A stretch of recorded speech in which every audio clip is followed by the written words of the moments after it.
Welcome back, everyone. My name is Esther Kane, and I am AFTD's Support and Education Director. I hope that you have enjoyed the conference so far. In FTD, it can be difficult to know how to get or where to find the supports you need to maintain the highest quality of life possible. This afternoon, we have two experts to help guide the way. Dr. Jennifer Pilcher is the founder of Clear Guidance, a care management practice that works with families living with atypical dementia such as FTD. And Katie Brandt is the Director of Caregiver Support Services and Public Relations at Mass General Hospital's FTD unit. Thank you both for joining us today. Welcome, Katie and Jennifer. Thank you, Esther. We're both so thrilled to be here. Of course, we wish we could be there in person so that we could see everyone's smiling faces and feel the energy in the room, maybe give a few hugs. I know that seems crazy right now, but we're honored to be here today to present Advocating for Comprehensive Supports. Our goal is that this presentation will be for individuals living with a diagnosis and care partners to talk about ways that you can advocate for yourself at every stage of your FTD journey. I thought that it would be important to start the talk today by talking about my own advocate origin story, my own connection to the FTD community. This is a picture of my husband, Mike, and I on our wedding day. It was right after we graduated from college, and I still remember how excited we were to set off into the sunset in the hand-me-down Buick that my parents had given us, looking ahead at a life full of promise. We had so many plans for firsts, new beginnings, tomorrows. And what we didn't know was that we had a season of loss ahead of us. Mike was diagnosed with behavioral variant FTD when we were both 29 years old. And my experience of loving Mike during his journey with FTD and losing him to FTD just over 9 years ago is what connects me to this community of persons living with a diagnosis and care partners. That experience of love and loss empowered me as an advocate. I took my love and tenacity and used it to be Mike's voice when he couldn't speak for himself. I took the grief and the energy that was created from that grief, and I used it to chart a new career, leading me to work as a member of the clinical research team in the Massachusetts General Hospital Frontal Temporal Disorders Unit, where as the Director of Caregiver Support Services and Public Relations, I have the opportunity to work every day with families navigating the journey of FTD and atypical dementias. It's led me to be an advocate on the National Alzheimer's Project Act Advisory Council for Alzheimer's Research, Care, and Services. And don't be fooled by the title, the word Alzheimer's mentioned so many times. This is a federal council dedicated to Alzheimer's disease and all related dementias. I've been honored to be the co-chair and raise awareness about the impact and the needs for families living with FTD. For a decade now, I have been co-facilitator of the Boston area FTD support group, where I've been amazed and inspired at the resilience of families navigating FTD and how they learn to be advocates for their loved ones.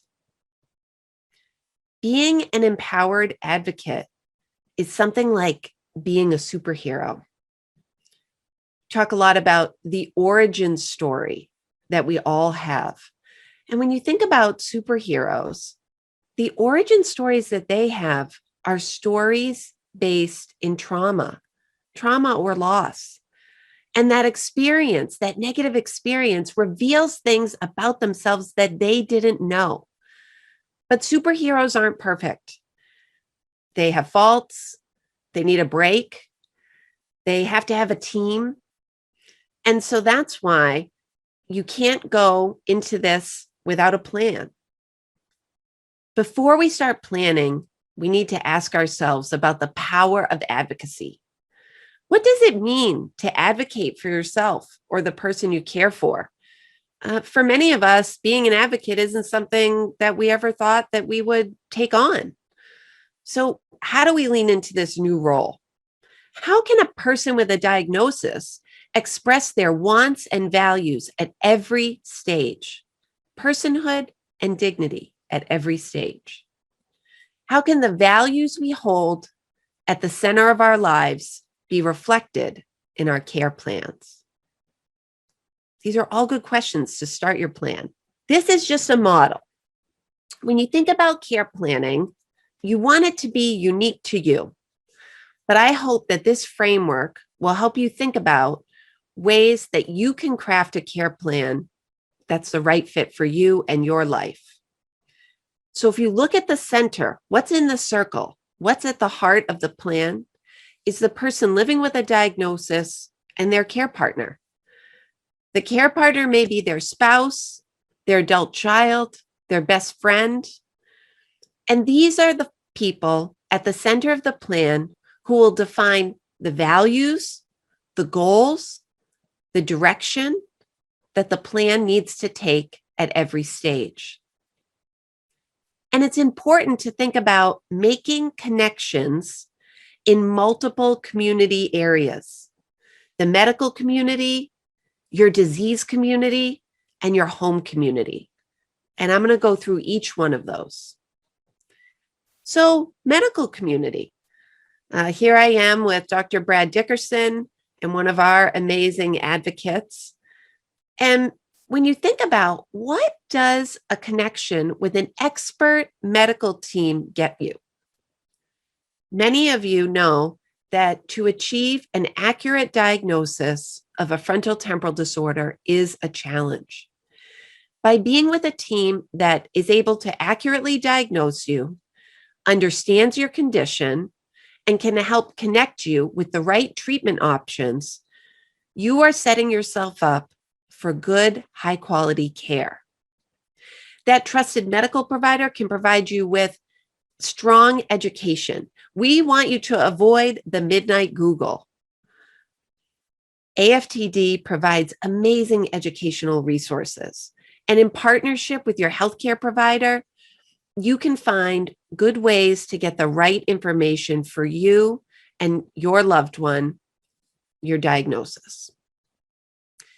A partnership for care management. That's what it should be with your medical team. Research opportunities. When you have the right diagnosis, it can set you up to know what research opportunities would be the right fit for me, given the condition that I'm living with and the symptoms I'm experiencing. But without that expert team, how can you know that you have the opportunity to be hooked up with the right care at the right time? And an interdisciplinary approach. I know that Dr. Pilcher is going to talk about the team members, but what I want to say is that it's not going to be just one provider that can help you navigate all of the nuances, the symptoms that pop up and surprise you, the different stages. You'll really benefit from an interdisciplinary team that communicates and works together to provide you with the best care possible. Your disease community, everyone here is already doing this. If you have a diagnosis of FTD, you belong connected with the Association for Frontotemporal Degeneration. This is where you can get connected with support groups, the right education, advocacy opportunities, and even patient registries. If you're living with Lewy bodies or Alzheimer's disease, connecting with those communities may help you find a circle of support where you realize you're not alone in your journey. We may not have a treatment today that will stop or cure these conditions, but we have a treatment right now for the isolation and loneliness that may be caused by a diagnosis. If you haven't participated in a support group yet, consider it. The pandemic has created online opportunities that are bringing us together in amazing ways more than ever before. And if you're having trouble connecting with an AFTD support group in your community, know that anyone living with any kind of dementia is eligible to receive services and supports from the Alzheimer's Association. This is critically important to know how to connect. This is a picture from a fundraising event that I had for FTD in my yard in 2014. And we had our matching t-shirts. And I will tell you that I did panic order a porta toilet the day before the event because I thought, my goodness, how will I handle all of these people in my home? But worrying about having extra bathroom facilities was a wonderful reprieve to know that I was going to be surrounded with love and support. Care does not always happen in the clinic. You need to figure out where are the services and supports in your local community to provide you with what you need to get respite, to get care. That could be the local senior center, adult day health program, memory care assisted living, skilled nursing facility. It may be a neighbor or a friend or a family member. And thinking about when you're accessing supports in your local community, remembering that not everyone who can offer you support may be equipped to provide that one-on-one care to your loved one or to you if you're a person living with a diagnosis. But maybe you have a friend who would love to mow your lawn for you, or someone else would love to make a lasagna for you on the first Friday of every month. Thinking creatively, reaching out to your network, and accessing that local support can help you feel connected and reduce isolation. So I have 3 takeaways that I want you to think about for the care plan summary. 3 things that you're doing. The first is that you're identifying. You're getting that accurate diagnosis with an expert medical provider. You're also identifying your needs and your wants, your values, and your goals of care. The next thing you're going to do is protect. Reach out to an elder law attorney, work with a financial planner, talk with your family about what's important to you and what do you want to protect as you move forward on this journey of FTD. And lastly, you're going to build. I want you to have a deep bench of people, programs, services, and supports where you know that you can reach out for help or care at any time. So I had to get my son Noah into this presentation as my love for Mike brought me into this community. My love for Noah keeps me here. I want him to know that his dad's life was important. I didn't want FTD to have the final word in our family story. And so I keep going as an advocate. And it makes me think a lot about this idea of superheroes and, in fact, super survival. This was a quote from the book Super Survivors, written by 2 amazing psychologists who work with trauma survivors and watch them be resilient. They said, super survival isn't a magic bullet that makes everything instantly better. In a way, life is a constant process of super survival, of facing life's seemingly impossible choices with honesty and faith in ourselves. It's a capacity all of us share. It's the capacity to hope. Even though we are calling upon you to be superheroes, to be those amazing advocates, I want you to also build into your care plans self-care, the opportunity for respite, and the opportunity to take off the cape. I asked Noah to come with me for a photo session at the park, dressed in his Batman costume, and he willingly complied. I told him I needed it for a PowerPoint. And as he was running around and playing at the end of the session, I noticed how he whipped off his mask and reached for the ball and was just having a great time. And I thought, that's right. Everybody needs a chance to take off that caregiver, that superhero label once in a while. Well, now it is my honor to turn it over to another superhero in our community, Dr. Jennifer Pilcher. Thank you very much, Katie. So my name is Jennifer Pilcher, and I founded a company called Clear Guidance, and we specifically work with folks who are dealing with an atypical diagnosis of dementia, such as FTD. As we were preparing for this presentation and Katie was sharing with me what she was going to present, I realized that I also had a superhero story to share.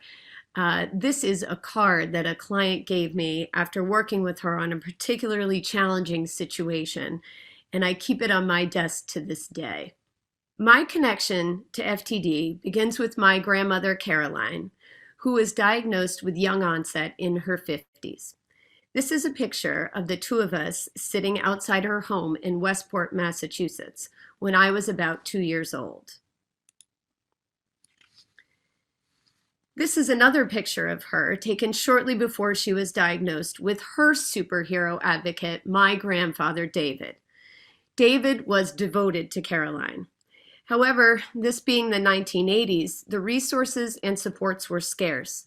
They fell victim to all the common pitfalls. They became isolated from family and friends who did not know how to address her symptoms. They hired a housekeeper to become a caregiver who eventually stole most of the family's silver. David refused to place Caroline in a nursing home, so he carried her from room to room as their house could not accommodate a wheelchair. Unfortunately, he predeceased her, in large part due to the stress of caregiving. This is the story that inspired me at a young age to become an advocate. I knew there had to be a better way to make the journey through young onset dementias less painful. Unfortunately, this is not where my personal story ends. Many years later, my Aunt Joni, pictured here on the right, was also diagnosed with young onset in her 50s. This is a picture of the two of us shortly after her diagnosis. I am here today to share with you what I have learned as both a family member and a professional advocate. To be a good advocate for yourself or your partner with FTD, you don't need a special power like a superhero. But what you do need is to change your perspective. Since the 80s, when my grandparents experienced this, there has been a fundamental shift in thinking about diseases like FTD as being a disability you live with rather than a disease you die from. I do believe that if you can make this shift in your thinking, it is possible to find ways not just to live with FTD, but to live well with FTD. One of the most important shifts in thinking is to change the focus from the limitations of what a person with FTD can do to a focus on the strengths of the person living with FTD. One of the things we have learned from brain science is that there is a part of the brain called the amygdala that is one of the last parts of the brain to be affected by FTD. The amygdala is the part of the brain that gives us the ability to experience emotions, to perceive, and to respond to emotions. Even those that have advanced disease can relate emotionally.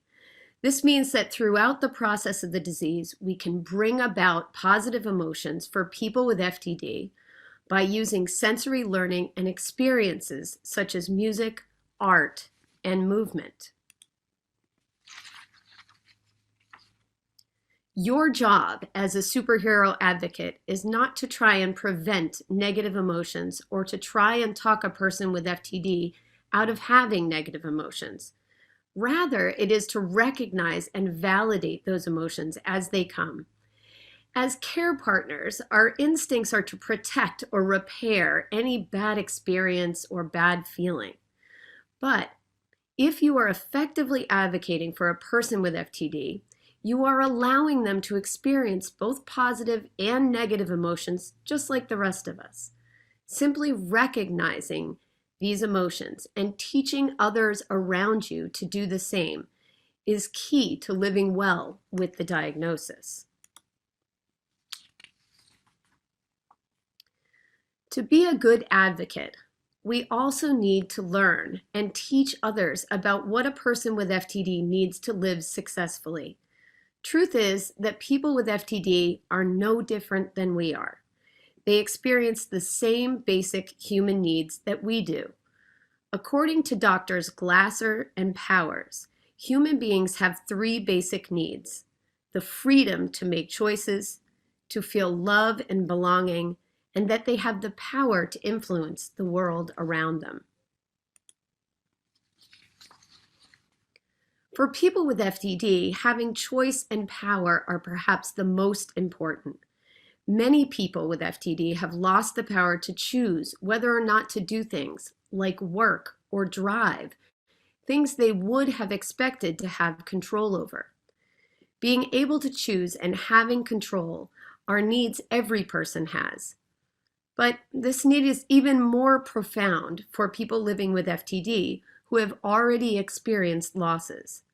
As care partners, our instinct is to help, to step in and take over when we see our partners struggling with a task. As effective advocates, it is essential we make sure a person living with FTD is able to make choices whenever and wherever he or she can. It is our job to find ways to create choice and control for people living with FTD. This can be done through everyday tasks such as dressing, choosing meals, and selecting activities. To be a good advocate, you need to become an expert in you or your partner's specific variant and related symptoms. There are a lot of myths out there about FTD. You will need this specific information about the expression of the disease in order to advocate for appropriate supports and to confront the misconceptions that are out there among providers. I was recently speaking with a provider who was reluctant to consider accepting a younger client of mine with FTD. When I asked her why she was reluctant, she replied that all people with FTD have aggressive behaviors, and she didn't think the staff could handle that. Obviously, this isn't true.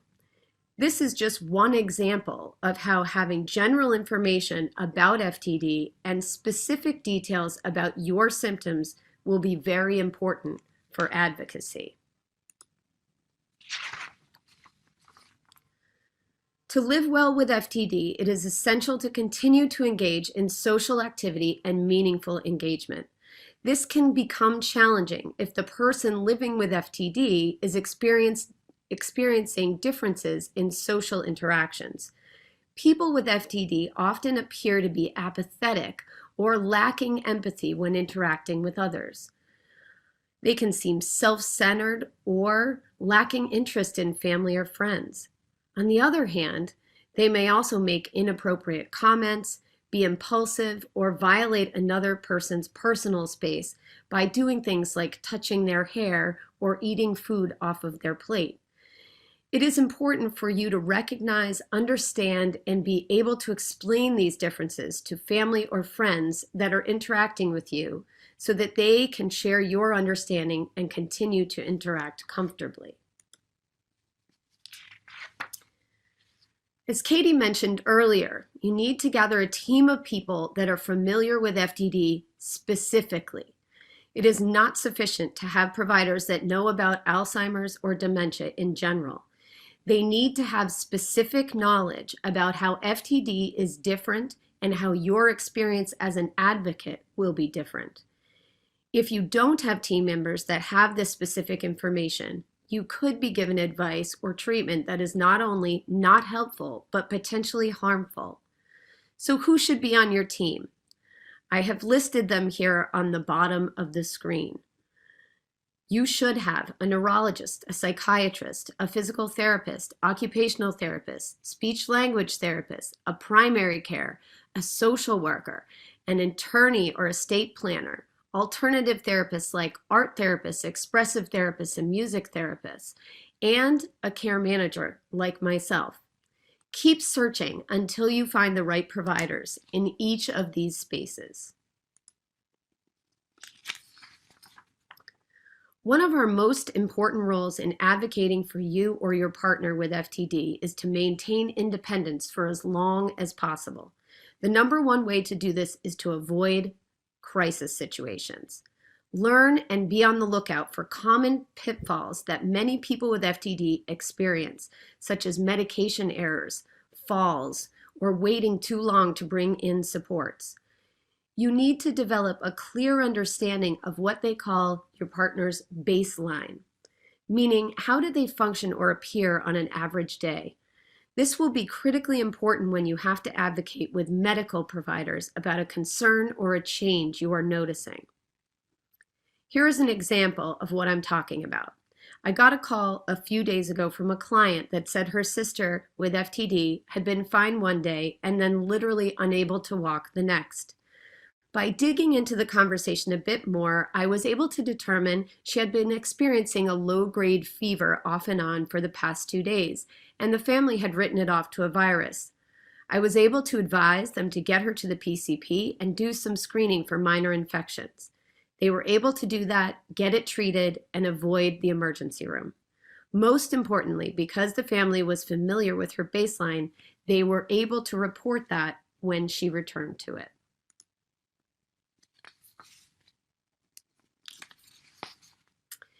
In advocating for yourself or a person living with FTD, it's important for you to learn the supports and resources that you will need along the way.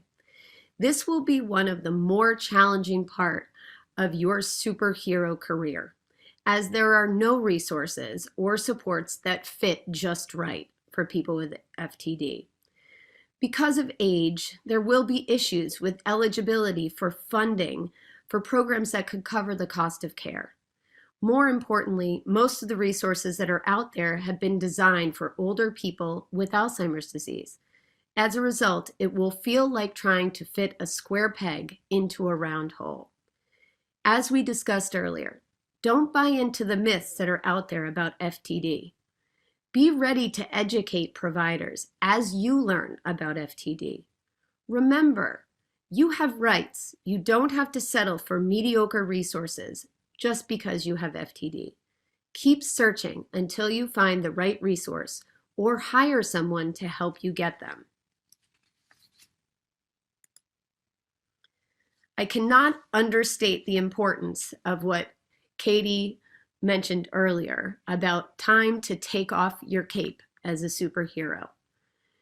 These are some of the examples here of the statistics on caregiving. And Katie and I both share personal experiences as well that really underscore the importance of finding respite and support for yourself as a caregiver.